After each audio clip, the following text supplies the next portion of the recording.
જય શ્રી કૃષ્ણ મિત્રો।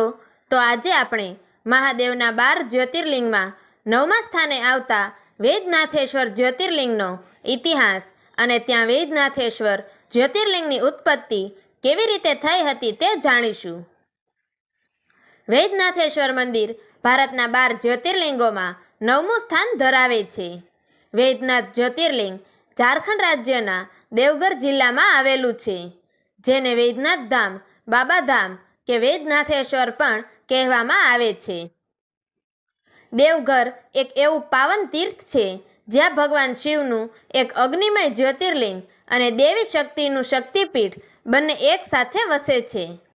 દેવી સતીના શરીરના પવિત્ર અવયવો જ્યાં જ્યાં પડ્યા એ સ્થળો આજે શક્તિપીઠ તરીકે ઓળખાય છે। દેવઘર એ સ્થાન છે જ્યાં દેવી સતીનું હૃદય પડ્યું હતું। આ કારણે અહીં જે શક્તિપીઠ સ્થાપિત છે તેને જય દુર્ગા શક્તિપીઠ તરીકે ઓળખવામાં આવે છે। શાસ્ત્રો અનુસાર દેવી પાર્વતી અહીં જય દુર્ગા સ્વરૂપે ઉપસ્થિત છે અને ભગવાન શિવ વૈદ્યનાથ તરીકે પૂજાય છે। એક જ સ્થળે જ્યોતિર્લિંગ અને શક્તિપીઠ હોવું એ અત્યંત દુર્લભ અને શુભ સંયોગ માનવામાં આવે છે। તેથી દેવઘર તીર્થનું ધાર્મિક મહત્વ અનેક ગણું વધી જાય છે। અહીં ભક્તોને શિવ અને શક્તિ બંનેના દર્શન થવાની અનોખી ભક્તિમય અનુભૂતિ મળે છે। તો હવે આપણે વૈદ્યનાથ જ્યોતિર્લિંગની ઉત્પત્તિ કેવી રીતે થઈ હતી અને જ્યોતિર્લિંગનું વૈદ્યનાથ નામ કેમ પડ્યું તે દંતકથા જાણીશું। અત્યંત શક્તિશાળી રાક્ષસ રાજા રાવણ ભગવાન શિવનો અતિ ભક્ત હતો।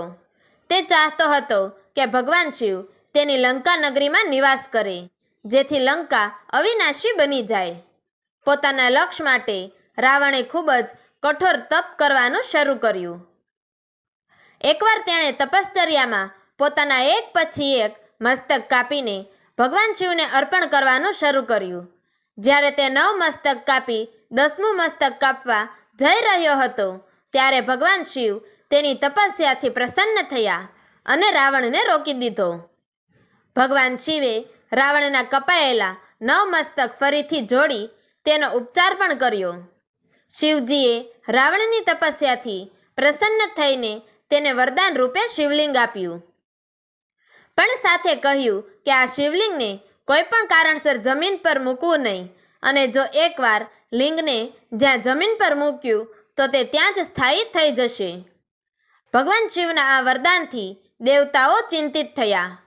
રાવણ શિવલિંગ લઈને લંકા તરફ જતો રહ્યો।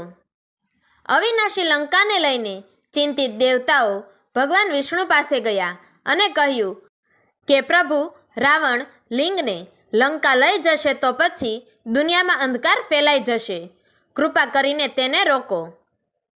દેવતાઓની વિનંતીથી ભગવાન વિષ્ણુએ ભક્ત રાવણને રસ્તામાં વિઘ્ન પાડવાનું નક્કી કર્યું। તેમણે ભગવાન વરુણને આદેશ આપ્યો કે રાવણના પેટમાં જળનો ભાર ઊભો કરાવો, જેથી તેને પ્રકૃતિ ક્રિયા માટે રોકાવું પડે। શિવજીની આજ્ઞા અનુસાર રાવણ એ લિંગને જમીન પર મૂકવા માંગતો નહોતો, તેથી તેણે નજીકમાં એક ગોવાળિયાને જોયો। તે ગોવાળિયો સ્વયં ભગવાન શ્રી હરિ વિષ્ણુ હતા। રાવણે ગોવાળિયા પાસે જઈને કહ્યું કે હું થોડીવાર માટે પ્રકૃતિ ક્રિયા માટે જાઉં છું, તું આ શિવલિંગને જાળવજે, પણ યાદ રાખજે એને જમીન પર મૂકીશ નહીં, નહીતર એ ત્યાં જ સ્થાયી થઈ જશે। ગોવાળિયાએ રાજી થઈ કહ્યું કે હું 3 વાર સાદ પાડીશ, જો ત્યાં સુધીમાં તું નહીં આવે તો હું એને ત્યાં જ મૂકી દઈશ। રાવણ થોડે દૂર ગયો। ભગવાન શ્રી હરિએ ઘડીકમાં 3 વાર હોંકારો આપી દીધો અને પછી શિવલિંગને જમીન પર મૂકી દીધું। જેવું જ શિવલિંગ જમીન પર મૂક્યું તરત જ તે પૃથ્વીમાં સ્થિર થઈ ગયું। રાવણ પાછો આવ્યો અને તેને એ જોઈને અફસોસ થયો કે લિંગ જમીન પર મુકાઈ ચૂક્યું છે। તેણે ખૂબ પ્રયત્ન કર્યા, ધક્કા માર્યા, ઊંચકવાનો પ્રયત્ન કર્યો, પણ લિંગ અડગ રહ્યું। એના પ્રયત્નોથી આજુબાજુની જમીન પર રેખાઓ પડી ગઈ અને એવું કહેવાય છે કે એ રેખાઓ આજે લિંગની આસપાસ જોઈ શકાય છે। ત્યારથી જ એ સ્થાન દેવઘર તરીકે ઓળખાયું છે, એટલે દેવોનું ઘર। અને જ્યાં ભગવાન શિવે રાવણના કાપેલા માથા સાથે દયા દર્શાવી હતી, એટલે રાવણનો ઉપચાર શિવજીએ કર્યો હતો. તેથી અહીં ભગવાન શિવ વૈદ્યનાથ એટલે વૈદ્ય સ્વરૂપ શિવ તરીકે ઓળખાયા. વૈદ્યનાથ જ્યોતિર્લિંગનું મુખ્ય મંદિર લગભગ 72.5 ફૂટ ઊંચું છે. મંદિરમાં શિવજી સાથે પાર્વતીજી, ગણપતિ, સંકટમોચન હનુમાન અને કાલભૈરવજીના પણ મંદિરો છે. મંદિરની આજુબાજુ મા કાલી, માતા સરસ્વતી, બ્રહ્માજી, માતા પાર્વતી, અન્નપૂર્ણા દેવી, હનુમાનજી, લક્ષ્મીનારાયણ વગેરે 22 જેટલા અન્ય મંદિર છે. શિવલિંગ ત્યાં પૃથ્વીમાં થોડું નીચે દટાયેલું દેખાય છે, જે દર્શાવે છે કે તે જમીન સાથે એકરૂપ થઈ ગયું છે. માન્યતા છે કે અહીં ભક્તિપૂર્વક ભોળાનાથને ભસ્મ, દૂધ અને ગંગાજળ અર્પણ કરવાથી દરેક ઈચ્છા પૂરી થાય છે. દર વર્ષે શ્રાવણ માસ દરમિયાન લાખો ભક્તો સુલતાગંજથી 105 કિલોમીટર ચાલીને કાવડમાં ગંગાજળ લઈને આવે છે અને વૈદ્યનાથના શિવલિંગ પર અર્પણ કરે છે. આ યાત્રાને કાવડ યાત્રા કહેવામાં આવે છે.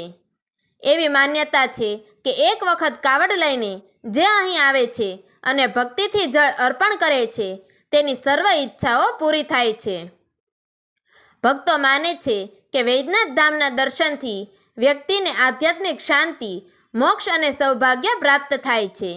વૈદ્યનાથ જ્યોતિર્લિંગ એ માત્ર શિવજીનું તીર્થ સ્થળ નથી, તે ભક્તિ, શ્રદ્ધા અને રાવણની કથા સાથે જોડાયેલ એક અલૌકિક સ્થાન છે. અહીં દર્શન કરવાથી પાપોથી મુક્તિ મળે છે, રોગોનો નાશ થાય છે અને અંતે ભગવાન શિવનો આશીર્વાદ મળે છે. તો આવતીકાલના વિડીયોમાં આપણે 10મું જ્યોતિર્લિંગ નાગેશ્વર મંદિરનો ઇતિહાસ અને નાગેશ્વર જ્યોતિર્લિંગની સ્થાપના કેવી રીતે થઈ હતી તે વિશે જાણીશું. તો મિત્રો, તમને અમારી આ વાર્તા પસંદ આવી હોય તો અમારી ચેનલને લાઈક કરજો, શેર કરજો અને 12 જ્યોતિર્લિંગનો સંપૂર્ણ ઇતિહાસ તેમજ અન્ય ધાર્મિક, પૌરાણિક અને ઇતિહાસની કથાઓ જાણવા માટે નીચે આપેલા બ્લેક બટનને ક્લિક કરી અમારી ચેનલને સબસ્ક્રાઈબ જરૂરથી કરજો. તો મિત્રો, અમારી આ વાર્તાને છેલ્લે સુધી સાંભળવા માટે તમારો ખૂબ ખૂબ ધન્યવાદ. જય શ્રી કૃષ્ણ. હર હર મહાદેવ.